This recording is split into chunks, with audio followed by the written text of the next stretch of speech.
Hello. How's it going? Yeah. Good. So before you start making fun of me, I just want to let you know I'm from Canada, and I say things like a boot, right? Eh? So you're going to get that. But I have a good sense of humor about it. I don't care. Okay. So this morning, we did a bit of a chat about sharpening. And if you missed that, well, I'm sorry, I knocked it out of the park, to be quite honest. But sharpening is the most important thing when it comes to using any sort of hand tool. And in fact, it's important even with power tools. Because if you think about your table saw, when you're pushing a board through, when it's a freshly sharpened blade, like it just sings through there. But then over time, it's a little harder to push through, right? And then that's when bad things can happen because you're having to push harder and all that other stuff. And so sharpening really is the most important thing. I'll summarize what I said. You really don't need a lot of money to get into sharpening, and you really don't need a ton of skill to get into sharpening. If when learning sharpening, you feel the urge to get on the internet and get on a forum or something, stop right there. Because what I've been saying is that going onto a sharpening forum is like going onto the BS highway, and when you go onto you got to get right off because it's BS.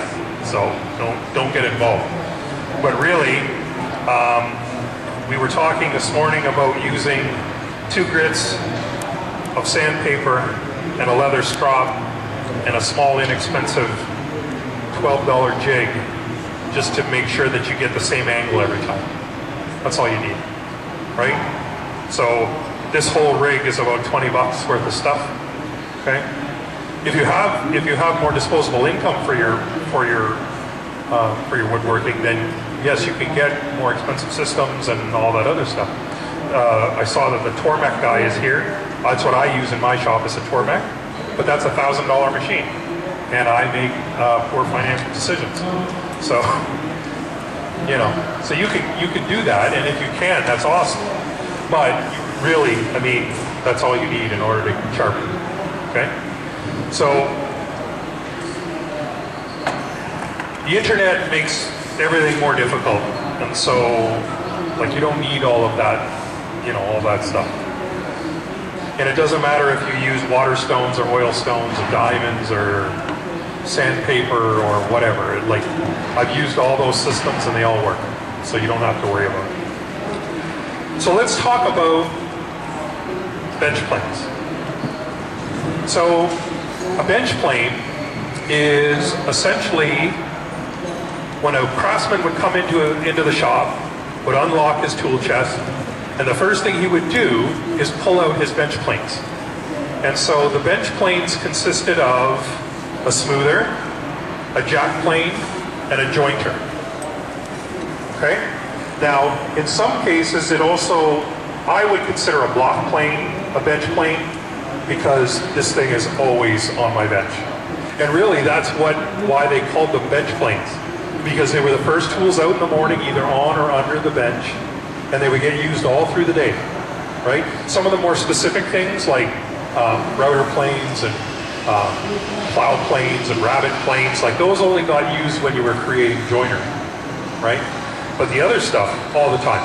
So there's no magic to what a bench plane is, other than it lived on the bench. Now, you notice I said I named 3 planes: a jointer, a jack, and a smoother. Okay, that's what back before we used metal tools. Those were the 3 planes that every craftsperson owned, right? And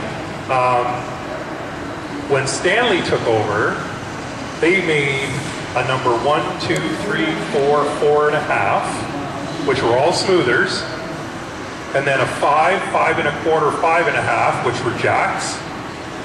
Then you got the 6, which is kind of an oddball, a 4-plane, and then because you used it before the smoother. And then 7 and 8 is a jointer. Okay? So They introduced all of these different sizes, and now everybody thinks you're supposed to have them all. Right? Because, I mean, if you're a collector, you want them all. Good luck finding the number 1 and 2. But the reality is that if you're working by hand, you only need the 3. So the jointer is designed to make surfaces flat. Most specifically, if we're jointing boards together, we want a long plane that's going to go along the edge here and make it nice and straight. Okay? Generally, the longer the plane, the flatter the surface you're going to get, because the sole of the plane rides on the high spots and cuts them down. So when they used to make flooring by hand, they were the ones that had the longest planes, sometimes 3 feet long. And so that was because if you've ever installed flooring, you ever tried doing it when it's not straight? It's a nightmare. And these guys are doing it by hand. So they would joint those surfaces, and then they would tongue and groove them. And if they didn't get a good shot the first time, then when it went together, oh boy. Okay? So then you had the jack plane. The jack is the sort of the jack of all trades. That's where it gets its name from. And they call it that because you can use it for flattening. You can use it for mass stock removal. You can also use it on its side and shoot end grain with it.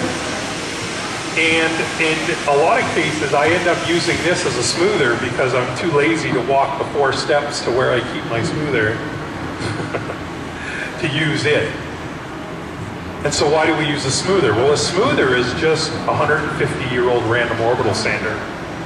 So when you were doing that final pass on the work to get all the road dirt off and get it ready for finish, that's what you would grab as the smoother. And funny, the first plane people generally get is a smoother. And every second woodworking company has a number 4 Stanley smoother as their logo, right? It's sort of the hallmark of hand tool woodworking. But really, it's a very specialized plane. It only gets used for that very last final smoothing, and you've got that thing set up so that it's taking a super fine shaving, and it's not, like you wouldn't use it for roughing work or anything like that. So my smoothing plane at home is like, well, I have a few, and again, I have a few because I have a problem. But I learned how to make wooden hand planes. And so when you learn how to make hand planes and all of a sudden they're taking like these super fine shavings and all that other stuff, it's really kind of fun. And so then you make more of them, right? It's like potato chips, you can't just have one. And so, but all of my smoothing planes are set up with a super tight mouth, and we're going to talk about why in a second, and like super sharp blade, because it's that last final bit of work. Everything else is done. If you're not careful with your smoother and you end up taking some tear out of the board, well, you know what I mean? Now you're just doing that last bit, and now all of a sudden you're fixing tear out. So we're going to talk about ways to prevent that from happening as well. Okay. You don't need all of them. You don't need a 1, 2, 3, 4, 4.5, 5, 5.25, 5.5, 6, 7, 8. You don't need all of them. But if you're going to woodwork by hand, no machines, then you're going to want a jointer, a jack, and a smoother. If you're just a regular human being, and that's not to say people who work completely by hand are irregular, but it certainly does take longer. If you use a combination of power tools and machines, or machines and hand tools, then I would recommend starting with a jack, and then maybe add a block plane. And those would be the tools that you would use all the time. Because I work in a hybrid shop, which is the cool new way to talk about how we work, but basically I use jointers, thickness planers, and power routers and all that other stuff, but I use the hand tools to do the work that they're not good at. So I don't care which jointer you've got or which thickness planer you've got, helical head, individual cutters, whatever, it's still going to leave tooling marks. And you got to remove those tooling marks. If you do it with a sander, you can do that, but the problem is the sander doesn't have a soul. Not an S-O-U-L, but an S-O-L-E, because we're not really going to get into existentialism today. We can, come and talk to me when the microphone's off, but because it doesn't have a method to keep it straight, what you end up with is a lot of this going on, right? And so even if you plan on sanding as your last step, you can use a hand plane to quickly get the machine marks off, and then go to sandpaper if you have to. Okay, but at least this will take the majority of it off for you. Okay? Any questions about what bench planes are? Don't feel bashful. Ask questions if you've got them. If you walk away from here with a question, then you've only failed yourself. So, okay. So, let's talk about using hand planes. So the nice thing about bench planes is that the setup for them is the same, regardless of if it's a jack, jointer, smoother, or even a block plane. It's all the same. Okay, so we're going to be able to, you're going to be able to take this lesson and port it over to some of the other tools. Okay? All right, so we got a piece of wood here. Got the plane. So again, we talked about the first thing being sharpening. Critical, critical, critical. If your tools are not sharp, you're not going to be able to do any of the things I'm about to show you. The next thing we have to worry about is we have to worry about the mouth opening. And so generally, like on my jack plane here, you can see this thing's wide open right now. That's because I was using it to do some heavier cuts. But in the case of a smoother, I like to tighten this up so that we get a much smaller mouth opening. Okay? And that's kind of the cool thing about a plane, especially double up planes that have this ability to open and close the mouth easily. Right? It just makes it, because like even like during sharpening, I was saying first thing I do is I open the mouth all the way open so that I don't smack a freshly sharpened blade into the choke piece. Okay? So why? Why do we want a nice tight mouth? So the reason is that if you were to just take a chisel and push it into a piece of wood, what's going to happen is that chisel is going to cause a crack. And then that crack is going to the chisel starts to wedge the crack open, and then eventually it's just going to rip right out. So if you do that at home, make sure you don't have any meat in front of your blade, okay? That's Vic Tesolin's rule number 1 for success in woodworking. Don't put meat in front of the sharp thing, okay? So put both hands, and I'm encouraging you to try this. Put both hands on the chisel and just try to like take a thin shaving. And you'll see right away that chisel will want to dive, and then it's gonna split out. That's exactly what tear out is, but at a smaller level, okay? The difference is that with a plane, we have the ability to close the mouth, which then puts pressure right ahead of the cut, which means that that crack can't form. And then the shaving starts to curl out. So that's what you're trying to do with the mouth opening. Now technically, and again, we're just going to use numbers for a second, this is approaching the BS highway, but we're just going to look at it from a distance, okay? We're on the service road right now. And so if you were to take 1/1000th of an inch shaving, technically the mouth would only need to be open 1.5 thou. That's how small you can get your mouth opening. Okay? When the Japanese do those plane competitions, where they set their plane, like, you know what I mean? They sharpen the blade for 27 days, and then they put it in the body, and then they go over some Port Orford cedar, right? And they're pulling off a shaving that's like measured in microns. A lot of the two things that they're doing that it's most important is the blade sharpness and the mouth opening. In a lot of cases, those planes are set with such a small mouth, and they're wooden planes, so they're able to shape them themselves. If you look at it, you could barely see light coming through. And that's how they're able to get those super fine shavings. Now, I'm not after the shaving. I'm after the surface that it creates, right? So that's why I've always sort of been at odds with, you know, those whole, like, competitive woodworking. It's like, thank God, we can make a competition on damn near anything, can't we?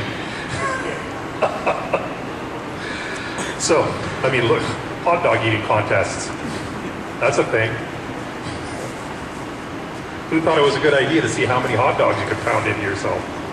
Like, anyway, sorry, I digress. So, sharp blade, tight mouth.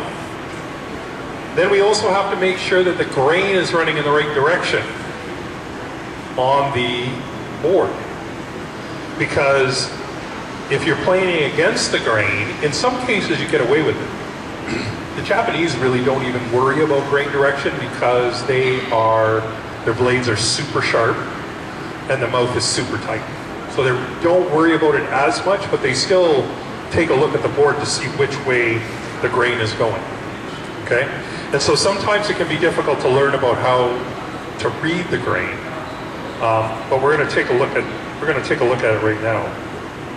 So if you see on the edge of this board, you can see that on this side, the line is further away from the surface than this line is, so it's going up into this direction.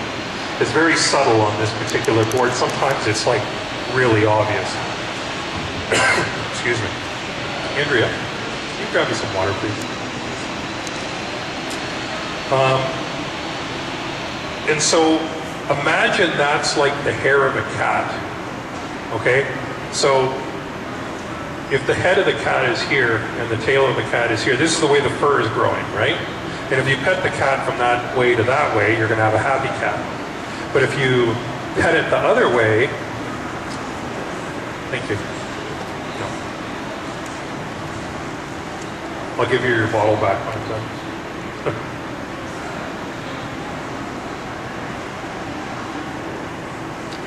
That's better. Oh. This is gin.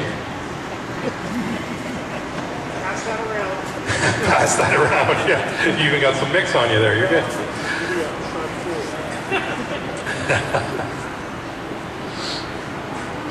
All right. So if you go that way on the cat, you're good. If you go the other way, you're going to have a funny looking cat because their fur is going to be all stuck up the wrong way, and then they're going to be mad, and they're already actively trying to kill you, right? Because cats are like that. And so, yeah, I can tell the people who own cats, they're like, oh yeah, I'm trying to kill you all the time. So you want to go with the fur or with the grain, right? Now, if you do this little check, and you may lay that down the way you think, so in this case it would be like this for me, there's nothing saying that you won't get some tearing, right? Because wood is like that, right? It's a natural material, the grain changes directions, it does all kinds of weird things. So just because theoretically it looks like it should be right, doesn't mean that it will be. So you'll know the sound of tear out if you haven't been familiar with it before. You will be when you start using hand planes. And so even though what I told you isn't working, just do yourself a favor and flip the board around and it'll probably be better. Now some woods can be more difficult than others, right? And we'll talk about ways that we can fix that. But in this case here, we're going to try to see which way the grain is going. The other way that sometimes can be, that will sometimes help you, is if we remember the word within. W-I-T-H-I-N. Because we're going to plane with the cathedrals on the inside of the tree. What does that mean? So, if we look at the end grain here, we can see I highlight. Which is the inside of the tree? Top or bottom? Top? Yeah. So Because we know trees start off as a stick and then they grow bigger and bigger and bigger. So the pith of the tree, or the center of the tree, was up here somewhere. So that means that this is the inside surface of the tree. And oftentimes when we have a flat sawn piece of wood, we see these sort of features. And we call those cathedrals. Because it looks like, I mean, I think you get it, right? So technically, we would plane with the cathedrals. So now imagine these cathedrals are arrows with the cathedrals on the inside of the tree. Okay? That's a neat way to try to remember it. In my brain, it took a couple of weeks for that to sink in so that I kind of understood. The other thing you'll notice is that on boards, oftentimes you'll get cathedrals going this way, and then you get an island, and then the cathedral's running the other way, right? Now, that's not really doing that on this board. I just drew it on here because I didn't have a board that illustrated it. But basically that means the grain is changing direction now. Now again, sharp blade, tight mouth, might get away with it. But oftentimes you'll end up with more of the board being this type of figure, and then a little bit here at the end. So this is the area you would try to hopefully not get tear up. Not all this. Okay? Sorry, it's dry. Must be like winter or something.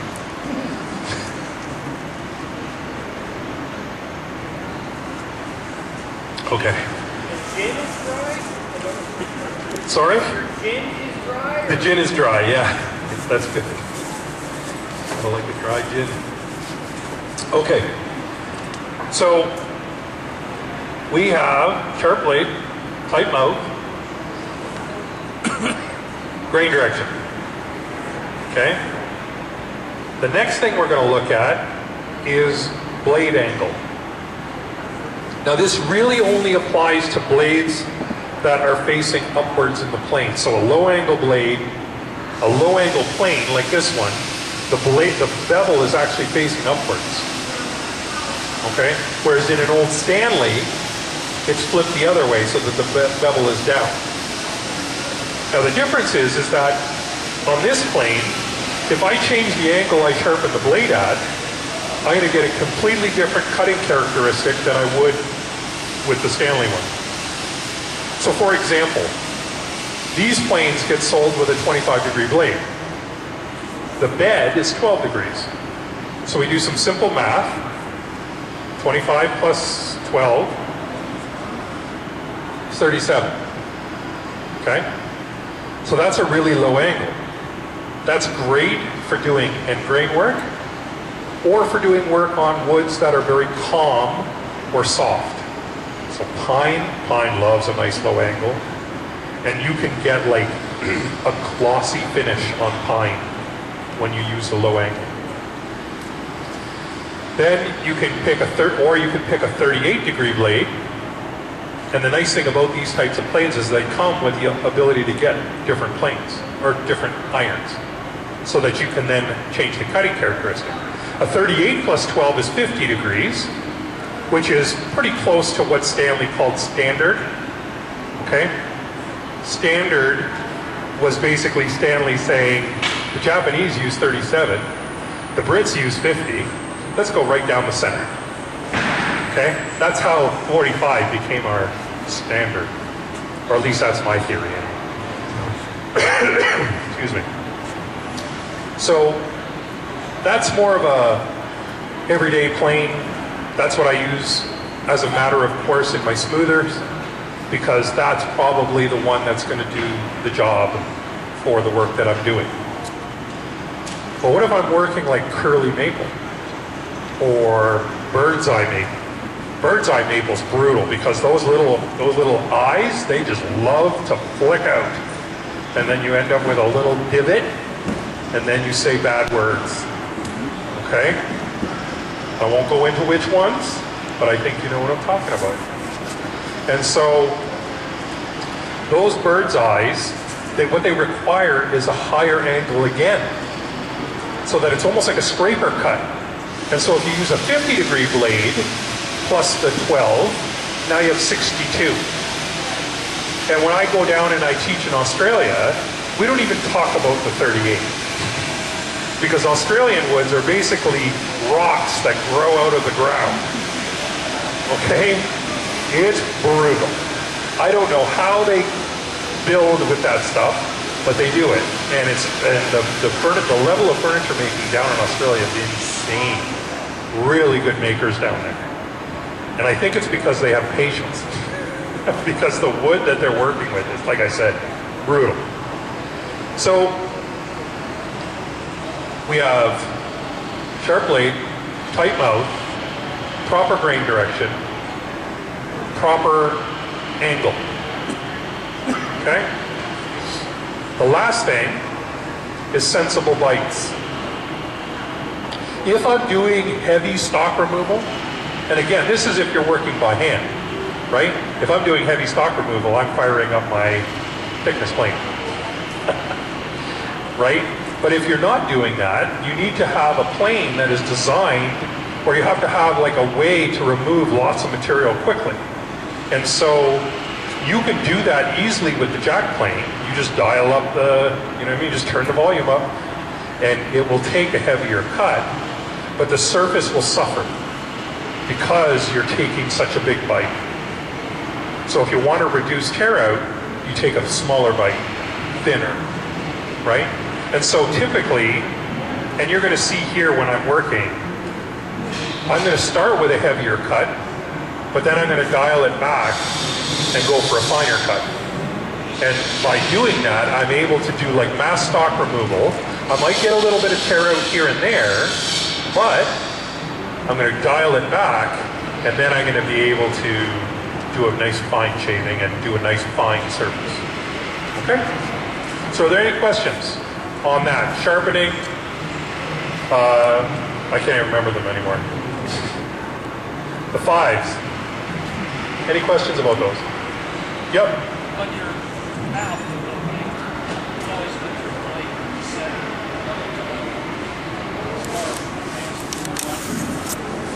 Good point. So the question was, when do I close them out? So when I show you how to set the plane up, you're going to get it cutting to the depth that you want, and then you're going to set your mouth. Because if you set your mouth nice and fine first, and then dial up your plane, you run the risk of smacking it into the, and listen, there's a huge amount of mechanical advantage on a thread. It will push that thing right into the toe, and you'll be like, why won't this go any further? It's stuck. And then you'll pull it out and you'll have like blunted your end. Also leads to swearing. Okay? I don't encourage swearing, but sometimes it's the only thing that gets you busted. Any other questions so far? No? Okay, let's make some shaving. Finally, they said. God, this guy just shut up. With a silly accent.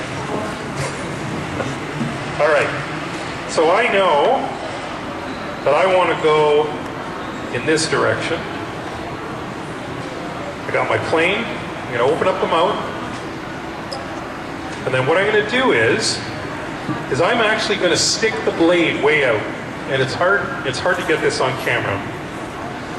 I don't know, it's difficult to see. But basically what I'm looking for is I'm looking to see the blade sticking out of the mouth. I've stuck it out like a good 1/16 of an inch, okay? And what I'm doing is I'm looking down the sole, and I can see the shadow of the blade. So now what I want to do is I want to see if I can see if it's higher on one side or the other. And I can see right away that this blade is in here at a bit of an angle. This side is much higher, okay? The left side. So what I'm going to do is, and I can actually see my adjuster is off as well. So I'm just going to move this closer to center. Oop, that was too far. Okay? And then I'm going to look again. It's better. I'm going to move it over just a bit more. Oh, again, too far. Lock it in. And then now that's pretty close. visually, no, one more. Just one. There we go. Better. So now I have a pretty consistent line all the way across. Okay? Now, this is sticking out a 1/16 of an inch. If I try to take a hand plane shaving with this right now, I'm going to have to start from over there and take a run at it. Call it the Happy Gilmore cut. Okay? So what I'm going to do now is I'm going to turn my adjuster counterclockwise until the blade disappears. Okay? If you're new to this type of adjuster, this Norris adjuster, basically if you rotate it clockwise, you're going to advance the blade. Counterclockwise retracts it. But if I push it to the left or to the right, I'm going to get my lateral adjustment. And so whatever direction, whatever side you're high on, I was high on the left, so I moved the adjuster to the left. And if you've ever driven a tiller steer boat, you'll figure it out no problem, because on a tiller steer, you got to push it right to go left. Yeah? So with this type of adjuster, that's doing your lateral adjustment and your regular adjustment as well. Okay? So now, I have it. It was just cutting there, so I just got to dial it back so it's not cutting. Okay? So now what I'm doing is that the plane is not actually cutting right now. So what I'm going to do is I'm going to, as I'm pushing the plane forward, I'm adjusting the blade at the same time. And what I'm doing is I'm looking to see where it catches.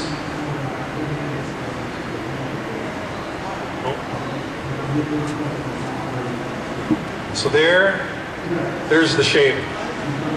And you can see it's on the left-hand side. So I didn't move it over enough. But again, visually, I thought I got it pretty close, but this is my confirmation. So what I'm going to do is I'm going to move it over a little bit more. Okay? And then I'm going to try again.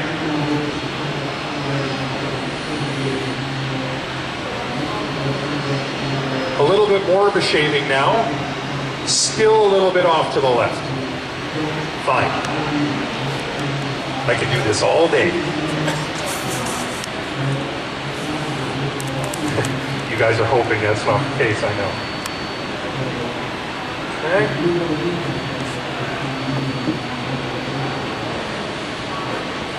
Okay. And now we've got more of a center presentation. So what that means is now this blade is set perfectly centered. And the blade has camber on it. The blade is shaped like this. If you were in my class this morning, you know the blade has got a camber on it because you don't want the corners in the work, because that'll leave plane track marks, and then you'll get upset and go back to a sander. Okay? And then the swearing as well. So I spend a lot of time in my shop swearing, apparently. As I'm sure most of us do.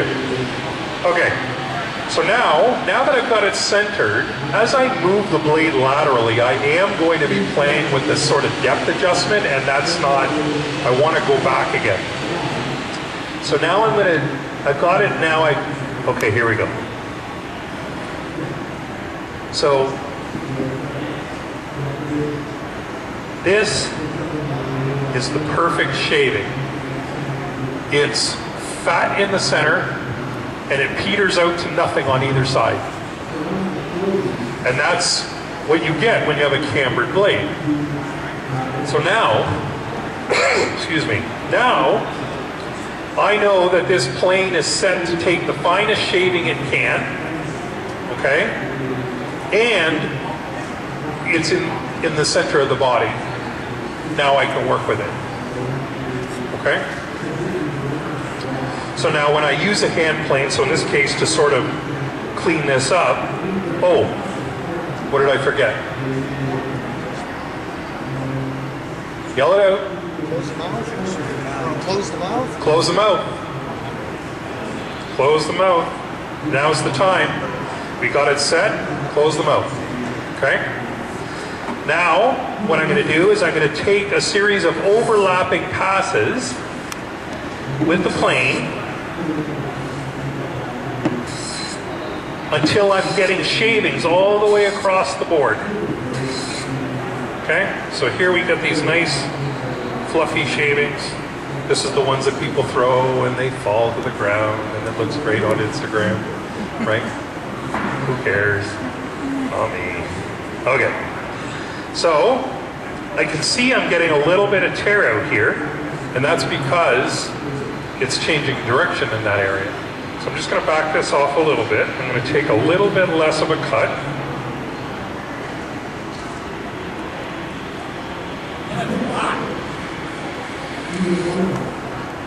Okay. And now I'm taking an even finer shaving. Okay. Like I can barely get that to stick together.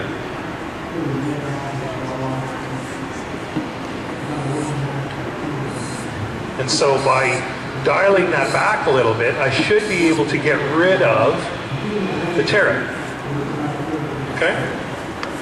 And it's so dry in here that everything's sticking to me. So some of the things that you don't necessarily know that are happening that I'm doing when I'm using the plane.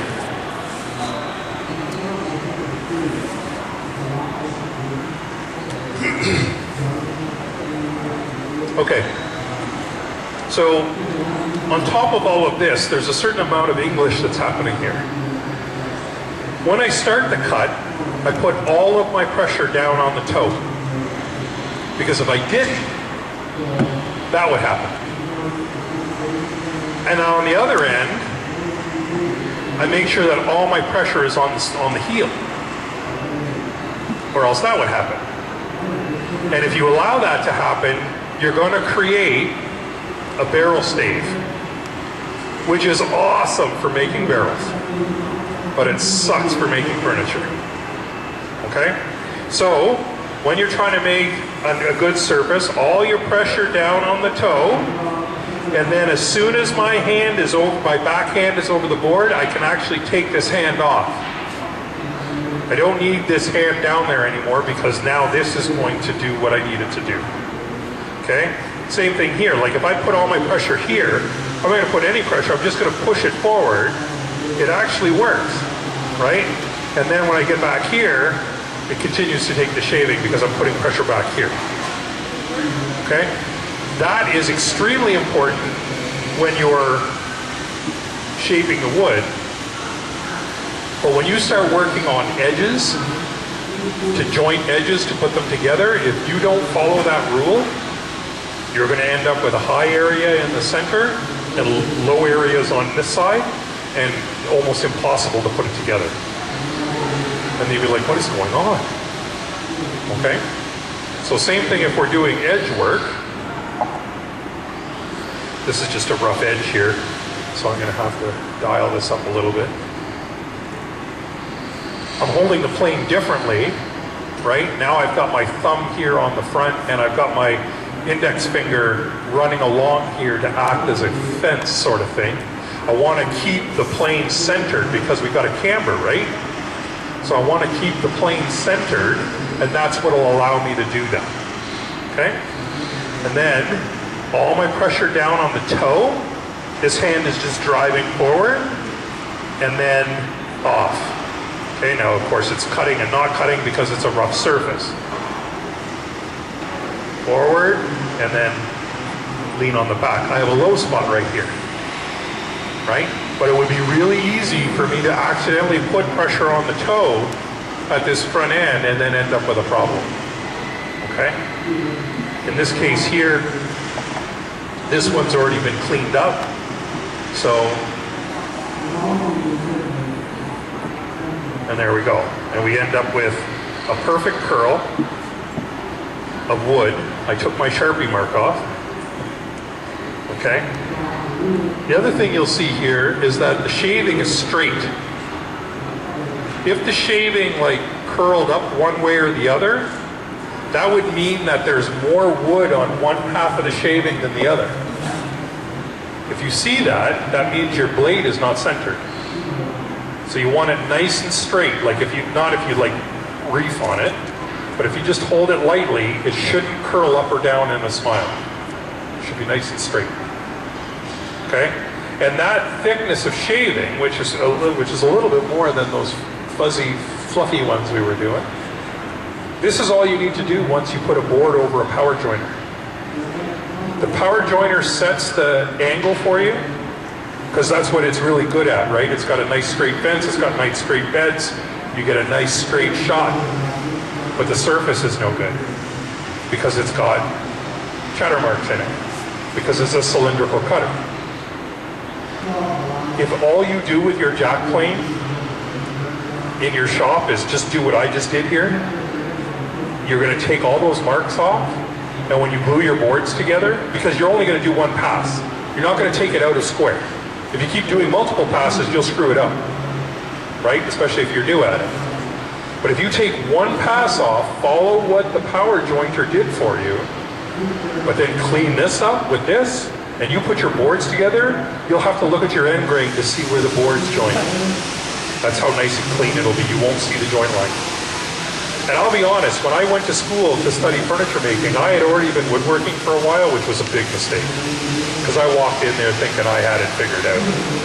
Turns out I didn't know if I was punched board or dug out with a spoon, to be quite honest. And so I didn't think it made that much of a difference. So of course, as I always recommend to people, try it. If it works, it works. If it doesn't, it doesn't. Don't take my word for it. We've all just met. You don't know if I know anything. You could be on the BS highway right now, and you'd never know. So, I love that people think it's funny still. But I did a joint with right off the joiner, and then I did a joint off the joiner and a single hand plane pass. And when I put those two boards together, you could just see a faint shadow line on the one that came just off the machine versus the one that was off the plane, which didn't have a shadow line. Now that may not seem like a big deal. It may not matter to you in your woodworking, and that's cool. I'm not here to judge your joinery. But if you want to improve your joinery, and you want to improve what your tabletops and things look like, then it's a fantastic way to do that. And you don't have to worry about it. And then again, the nice thing about a bevel up plane is that let's say you're making a beautiful tabletop out of curly maple. Well, now you're jointing curly maple, right? You put it over your machine. Hopefully the machine didn't do any tear out, but a lot of times we're seeing helical heads and stuff, and that's actually helping with that. If you didn't have a 50-degree blade, and you went over that board, you might tear it out, which would not be good. And so when you have the ability to get an extra blade that is at a higher angle, now you don't have to worry about that. That's the versatility of that. And just to throw a quick plug out there, the show special for us this weekend is you get a plane, and then we throw in an extra blade. So all the planes come with a 25-degree blade, but you can then pick either a 38 or a 50, and we'll just throw it in. Okay, that's the show special for this weekend. So setting up a plane is not really that difficult when you think about it. If you view it as a checklist, and us ex-Army guys, we run off checklists, right? Any vet in the room knows it's a checklist, right? And so as long as you're like, okay, I do this, and I do this, and I do this, and I do this, and I do this, if you do that consistently, you get the same results every time, right? Assuming that, you're not going to use your hand plane on like a stick of mozzarella or something, right? Because it does actually work fairly well though. You can take beautiful curls of cheese with hand planes. Just when you wash them afterwards, you have to oil them because then they're kind of rust. Don't use them for cheese. You can if you want, but don't. The Italian in me says use it for cheese because use it for cheese, But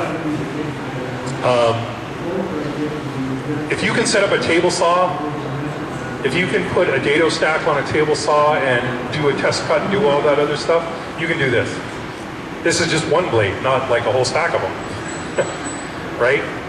But again, it's those things. It's the sharpness of the blade, it's the tightness of the mouth, it's the grain direction, right? We're used to a lot of machines that don't really care about grain direction, and so then we don't really think about those things. But when you're working with a hand plane, you have to think about it. And then you have to have a suitable angle of attack in the blade, depending on the blade you've chosen and the material you're working on. But in North America, like our woods in North America, first of all, it's like amazing what we can get, right? Like Pennsylvania is right next door, and some of the best cherry in the world comes from Pennsylvania, right? We were there it seemed like we were only in Pennsylvania for about 10 minutes, and then we were in Ohio. So what's Ohio known for?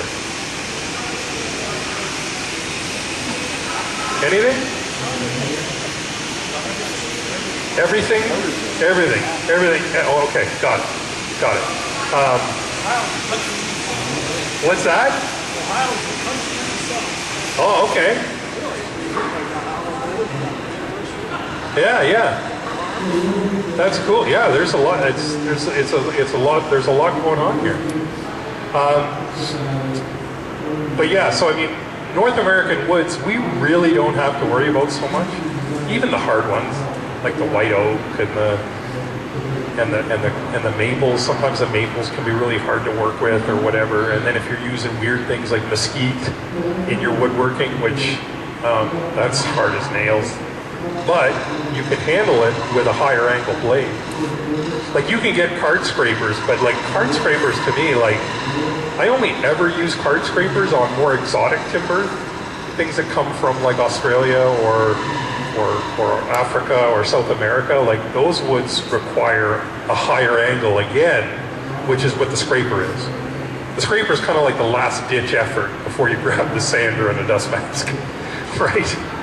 So, but like North American woods that we commonly work with, walnut, cherry, maple, birch, the oaks, pine, like it can all be handled, right?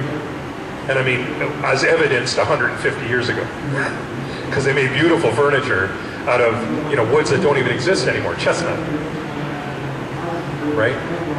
So if you follow those steps and you sharpen your blade, you get good results, and you can add this into your woodworking. You can use this as your step.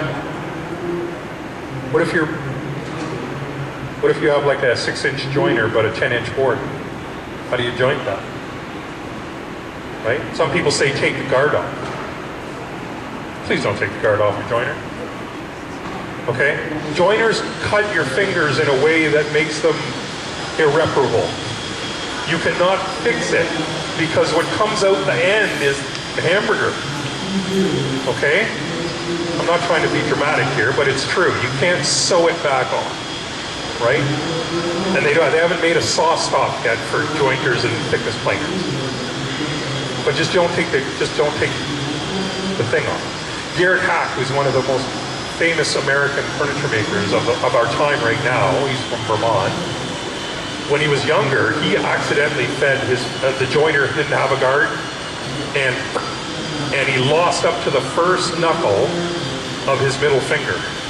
Now imagine somebody cuts you off in traffic, and you only have 2/3 of a middle finger to give. Does it feel as good? I'm going to say no. I'm going to say you want the whole thing. Like I would get a prosthetic just for that, right? I'm joking, but it's true. Like don't mess around with your guards. That's why they're there, is to protect us from doing dumb stuff. But if you have a jack plane, this plane can effectively flatten a board up to 20 inches wide.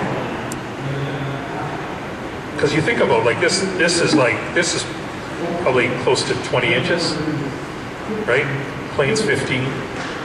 So I could flatten this surface because you can see I've got like, basically you can do a surface that is like a third longer than the plane, technically. So if I had a jointer, I could do even wider, right? But most of us have a 12 to 13 inch joint thickness planer, right? Unless you've got like a bigger floor model one that's, you know, which is awesome. I wish I did. So, but oftentimes boards nowadays, especially like cherry and walnut, seem to sit around the 10-inch mark as like a wide board, right? I've had wider. I've had the biggest cherry board I ever had was about 16 inches. And I used it on a cabinet like for a one-piece gable. It was unbelievable. It lives in our house, and it's a guitar cabinet. And it just, you sit there and I look at the side of it and I think, oh yeah, so exciting. I'm never getting rid of this. But there's no way that I would have been able to do that with a machine. So I had to do both. I had to flatten one side, and then I had to make the other side flat with a hand plane as well, which is not all that hard to do. But that's not something we're covering today. But oftentimes we get a 10-inch board, and we got a 6-inch joiner, maybe an 8-inch joiner, right? Because as soon as you go up 2 inches, but the price doubles. And then you go up again, and then not only does the price double or triple, then you need special power, right? Oftentimes you need 3-phase. Or at the very least 220, yeah? And if you're in a basement shop, have fun bringing an 8-inch joiner down them stairs. And if it's any bigger than that, have fun. Don't call me, I'm busy. And I don't have a truck. So I can't help you pick it up either. It's one of the main reasons I don't own a truck is because people. Sorry, I have a smart car. I can transport a business card for you if you need help. But yeah, so because we have 12 and 13 inch joiner or thickness planers, it's helpful to have something that can handle them. And this is $200 versus what's a 20-inch joiner worth?